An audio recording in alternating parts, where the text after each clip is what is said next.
All right, guys, the Joker, Joaquin Phoenix gives his Oscar speech last night, and I think he was still the Joker. And we'll talk about that. First, we'll get into a success story. This comes from our MeetRx website under Success Stories, one of the free resources section where we have the largest collection of carnivore success stories on earth. This is called Rebecca Improved Her Autoimmune Issues, Gained Muscle, Improved Sleep, and Has Better Energy on a Carnivore Diet.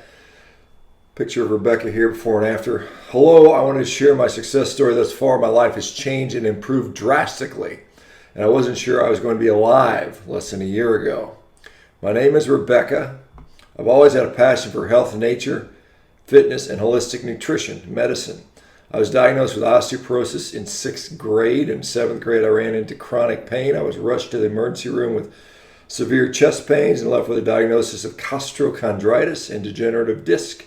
I was then diagnosed with OCD, anxiety, depression, insomnia, narcolepsy, and a myriad of digestive issues such as gastroparesis, IBS, IBD, slow transit colon, celiac, and diverticulitis. I started regular chiropractic treatments to address scoliosis and chronic pain. I went through multiple rounds of physical therapy, but symptoms continued to worsen. Shortly after graduating high school, I ran into chronic adrenal fatigue, crippling anxiety, and pain so bad that I was bedbound and I had difficulty breathing with frequent episodes of near suffocation. All right, I'm just going to interject here. So this person obviously just kind of went through the ringer in the healthcare stuff. Some of the stuff is kind of bizarre diagnoses, it's just kind of, but I mean, clearly no one can figure out what the hell is going on, so they just throw a label on there, right? Anyway, let's go back. And she doesn't know any better. She's not a healthcare professional, right? So desperate and afraid, I knew that I needed to dig deeper. I ventured to uncover the root of my issues, working with multiple functional medicine doctors, and embarked on a more strict, personalized version of the ketogenic diet. I was diagnosed with chronic Lyme disease, colitis, Addison's, Hashimoto's, hypothyroid, crest scleroderma, and central nervous disorder called central sensitization syndrome. You can see the YouTube video of Dr. Sletton of Mayo Clinic. With KetoVer supplements and support, I was able to get off of Adderall, clonazepam, and Ambien. After being dependent on them for 13 years, I gained energy and focus and reversed Hashimoto's. My cystic acne also cleared completely. I was only just beginning to break free from the cage that I had become burrowed into after years of quick fixes and excessive rounds of antibiotics ordered by traditional med doctors. I have continued to strip off the band-aids to uncover the sources and contributors to the systemic disease that almost took my life, and more importantly, my hope and joy. After losing a severe amount of weight, I was diagnosed with chronic Clostridium difficile, C. diff. I am resistant to all of the antibiotics, and now I've had 3 fecal transplants. I was told that I should consider removing my colon and that I needed a feeding tube. I refused and instead decided to commit to the one thing that I avoided trying for so long. Nothing brought relief or nourishment back into my body until I started the carnivore way of eating. I've gained back 30 healthy pounds of mostly muscle and have overcome almost all of my autoimmune issues. I've broken up deep layers of scar tissue that was taking over my body and limiting mobility. Now there is new, strong, healthy muscle. My mood has never been more stable. I am mentally resilient. No more swollen ankles or strange skin rashes, highs. My energy is stable and dependable, and I'm sleeping the best I ever have in my entire life. I've gained so much freedom in this journey thus far, and I am passionate and thrilled to help others overcome their battles and reach their goals beyond expectation. I am so grateful that all you are doing. You are such a refreshing voice among the sea of noise out there. Thank you. Sincerely, Rebecca. This is something that, most healthcare providers, when you see a patient with this and they've got there's so many diagnoses. You're just like, you literally say there's, what else can we do for you? Put you on meds, have you go see this specialist, that specialist. And no one thinks maybe we should just, change the diet. I mean, this is a sad thing here. And look what it's done for this person who was undoubtedly spent countless dollars, time, with just horrible quality of life.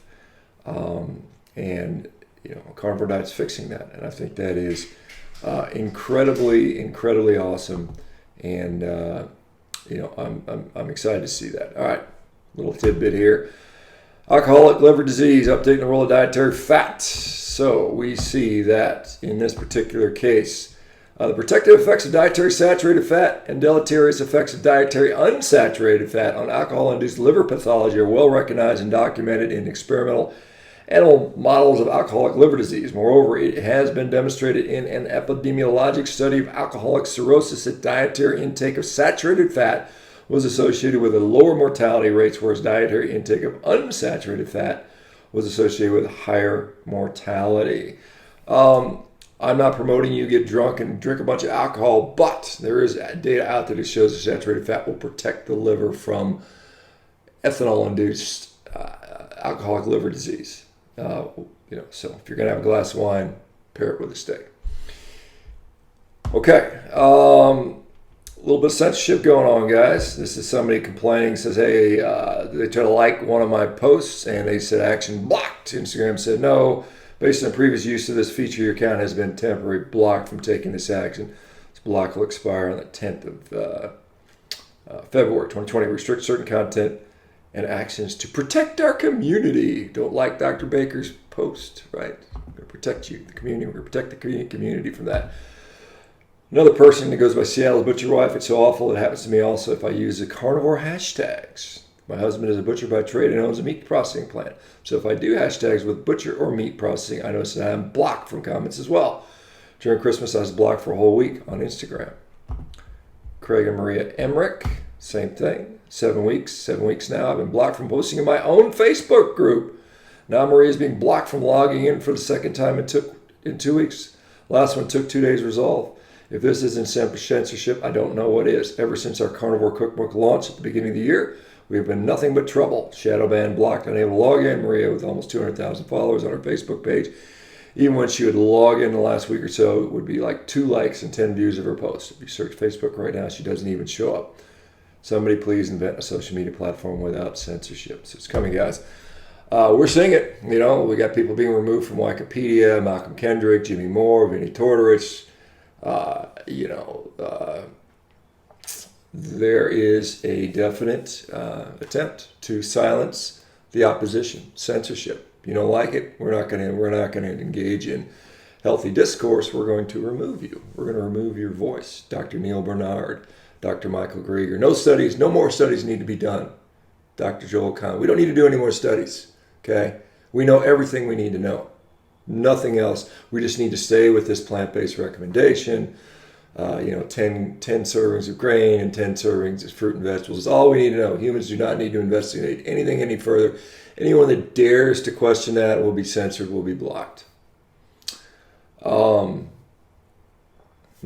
guys, that platform will hold millions of people. That's where I'm going to be when the big pharmacy, big food people decide to fully censor us, when all the platforms get shut down, and you're, like I said, we're gonna gently first nudge you to eat our synthetic slop. But if that doesn't work, then we're gonna shut up the voices of dissent. And if that doesn't work, we're gonna tax you into it. And if that doesn't work, we're going to, not allow you to make it illegal to eat, eat food that makes you healthy, right? Eat meat. It's coming, guys, unless we stand up and do something, unless we stand up and fight. And all of us can't be lazy anymore. Can't be apathetic. All right, let's get to the Joker. All right, so Joaquin Phoenix. I won't be able to play his speech, probably because it's some sort of copyright protection deal. But he got up at the Oscars last night, accepted his award for best. I guess he got best actor for the Joker. And he is 45. It does not look like those 45 years of being mostly plant-based or vegan have been very kind to him. However, he gets up there and starts comparing racial inequality, gender inequality to slip in their animal rights. Animals are the same as humans, right? Species equality, right? The little crayfish deserves as much right as you. Who are you to say that you can end the life of an innocent little crayfish, or a mollusk or a chicken?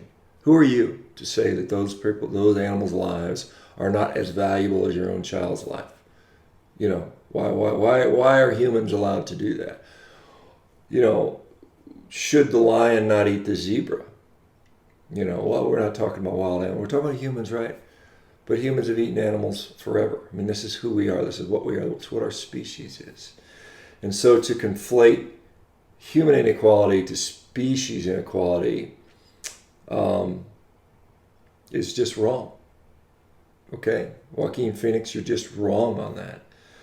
The audience applauds him because they feel he said some social justice words. And so we've got to applaud that, right? We got to applaud him. He goes in to say that we're out of touch with nature.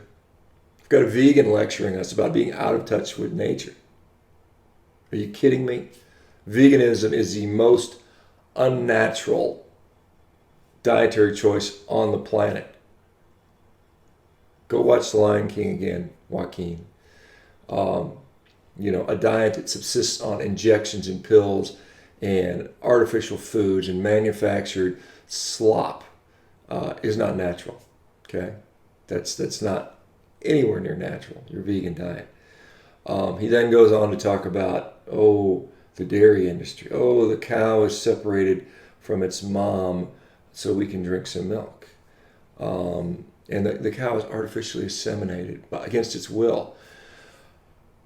He has no clue why this stuff occurs. He has no clue. Okay. Do you know when a cow is naturally made pregnant by a bull, many of those cows are hurt significantly. There's bulling injuries where these cows are actually severely injured by these, 1,000 pounds, 1,200 pound, 15,000 pound animals, actually injure the cows quite difficult, quite severely sometimes. And so artificial insemination is certainly a much less injurious way to impregnate these cows.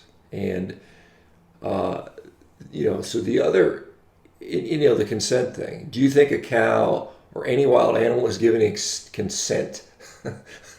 Are they getting married before before sex occurs? Does anyone think that? Is this what these people think? Their cows are naturally, it's like some Disney film where they're dancing around and smiling, they're little penguins and they're mating for life. It's not how it happens. Consensual sex is a human thing for the most part. This is, in many wild, not all, but many wild animals, and particularly cows, it's not consensual. The bull doesn't, get a written signed statement from the other cow. I mean, it's generally fairly violent. The calf being removed, and he talks about the calf being taken away from its mother. The reason that occurs is not because they're trying to grab all the milk from the cow. They do that initially for a few weeks because the calves, in the old setting, where the calf was allowed to stay with its mother, they had a much higher mortality rate. The cows are actually not that particularly attentive mothers. The cows were getting sick.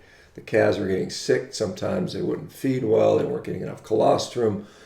They were being trampled, stepped on. They actually lost many, many calves due to that. And so by removing them from that situation, putting them in a sterile environment, making sure they're getting proper nutrition and medical care early on ensures a better outcome for that animal. And that's why it's occurring. So it's not that we're trying to take the cow away from the mom and steal the milk. That's not the reason it's done. Talk to any dairy farmer that actually does this stuff. And so this is what happens when you have idiot Hollywood do-gooders that don't know what the fuck they're talking about trying to preach to us. Here's the deal. Joaquin Phillips realizes that many of you will have to make sacrifices of your own health to save the animals, and he is willing for you to make those. He's willing for you to make those sacrifices. It's what he's willing to do. It's ridiculous. Don't tell me what to do. Don't tell me how to eat. Don't tell me how to nourish myself. Don't tell me what I should feel about ethics. It's my business, not yours. You can stick to acting. No one wants to care. No one cares about your political view. No one cares about your dietary beliefs. It's up to us. And it's up to us to fight back against this censorship, this indoctrination by these people who, quite frankly, are idiots. Can we continue to improve our animal agricultural system? Of course we can. Should we continue to do so? Of course we should. Think about chickens, baby chickens. We talk about the male chickens in the egg production. The male chickens are killed immediately. They are developing technology, and that technology is coming in where they don't even make male chickens anymore. There's some temperature dependence upon, what temperature the egg is incubated at can determine the sex a lot of times. That's sort of sometimes seems to work, but they have technology within that they can basically end up showing that only male chickens or only female chickens are born. So you don't have to have this. So these things are improving. There are a lot of things improving. Remember, a cow is different from a chicken, is different from a pig, and people that lump everything together don't know what they're talking about. Go visit a rancher. Go visit a feedlot for a cow and spend some time. Talk to the people who work there. Talk to people in a regenerative ag if that's your thing, which I certainly support. Anyway, it's enough of these idiots trying to tell us how to live our lives. No one cares. No one's listening.